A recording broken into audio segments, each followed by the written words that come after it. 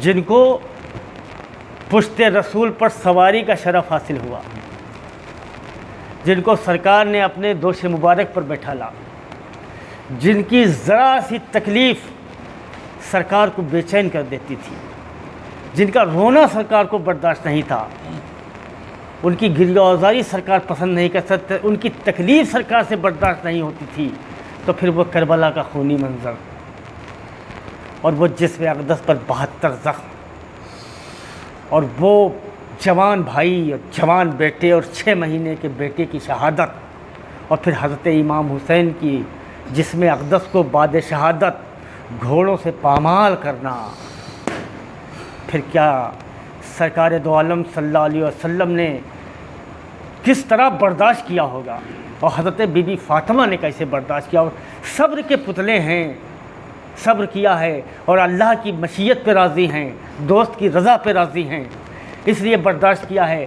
آج اس دور میں چند ایسے خبیث پیدا ہوئے ہیں جو اس جنگ کو سلطنت کی جنگ کہتے ہیں، ملکیت کی جنگ کہتے ہیں۔ ایسا نہیں ہے، ہمارے اور آپ کے ایمان کو بچانے کے لیے حضرت امام حسین نے قربانی دی ہے، اسلام اور شریعت کو بچانے کے لیے امام حسین نے قربانی دی ہے۔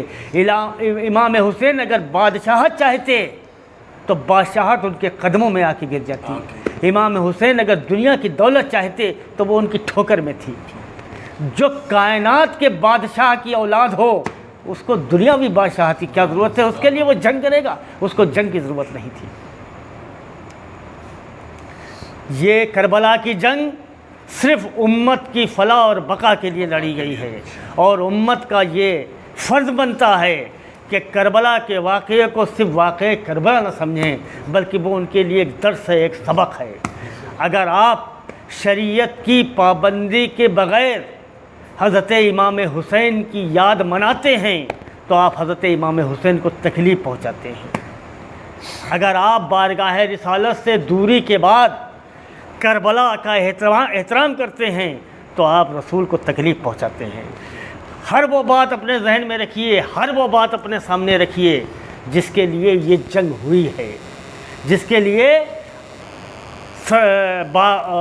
گلستان رسالت کے نوخیز پھولوں نے اپنی قربانی دی ہے آپ کے لیے۔ وہ کلیاں جن کے بارے میں کہا گیا ہے کہ حسرت تو ان غنچوں پہ ہے جو بالکھلے مرجھا گئے، 6 مہینے کا بچہ ہے، 3 دن کا پیاسا ہے اور حلق میں تیر لگتا ہے، خون سے پیاس بجھاتا ہے، پانی سے نہیں۔ آپ کے لیے، امت کے لیے، شریعت کے لیے، اسلام کے لیے آپ پہ احسان کیا ہے۔ پوری زندگی آپ کی نسلیں قربان ہو جائیں گی تب بھی آپ حق نہیں ادا کر سکتے ہیں آل رسول کی قربانیوں کا۔ دوسری پڑھیے، اللہم صلی علی سیدنا مولانا محمد وعلی آل سیدنا مولانا محمد بارک وسلم۔ کہنے والے نے یہ کہا ہے کہ اے حسین، اب تک لبالب ہے تیرا ذری ایاغ، اے حسین اب تک لبالب ہے تیرا ذری ایاغ، موجزن ہے آج تک تیری شہادت کا چراغ، تو نے دھوئے ہیں جبین ملت بیضا کے داغ، تو اگر اسلام کا دل ہے تو ایمان کا دماغ، اور فخر کے دل کے دریچے باز ہونا چاہیے، اور جس کا تو آقا ہے اس کو ناز ہونا چاہیے۔ ہم کو ناز ہے کہ آقا ہیں ہمارے امام حسین رضی اللہ تعالیٰ عنہ، اور ہم غلام ہیں ان کی چوکھٹ کے، اور ہم کو ان سے ان کی غلامی میں وہ دولت حاصل ہے جو ہمیں کائنات کی ظاہری دولت کچھ نہیں دے سکتی ہے۔ آئیے ہم اور آپ دعا کریں کہ اللہ تعالیٰ ہمیں توفیق دے کہ ہم رسول اور آل رسول کی بارگاہ کی غلامی، سچی غلامی اختیار کریں، اور رسول اور آل رسول کی محبت ہمارے دلوں میں موجزل ہو جائے، اور رسول اور آل رسول کی غلامی اور محبت سے اللہ تعالیٰ ہمارے ایمان کو طاقت عطا فرمائے۔ وآخر دعوانا ان الحمدللہ رب العالمین۔ اسی طرح 3 مرتبہ درود شریف، 3 مرتبہ الحمد شریف، 3 مرتبہ قل هو اللہ شریف، اور پھر 3 مرتبہ درود شریف پڑھ کر شہدائے کربلا اور حضرات حسنین کریمین اور اہل بیت اطہار کی ارواح مقدسہ کو پیش کر دیجئے بطور نذر۔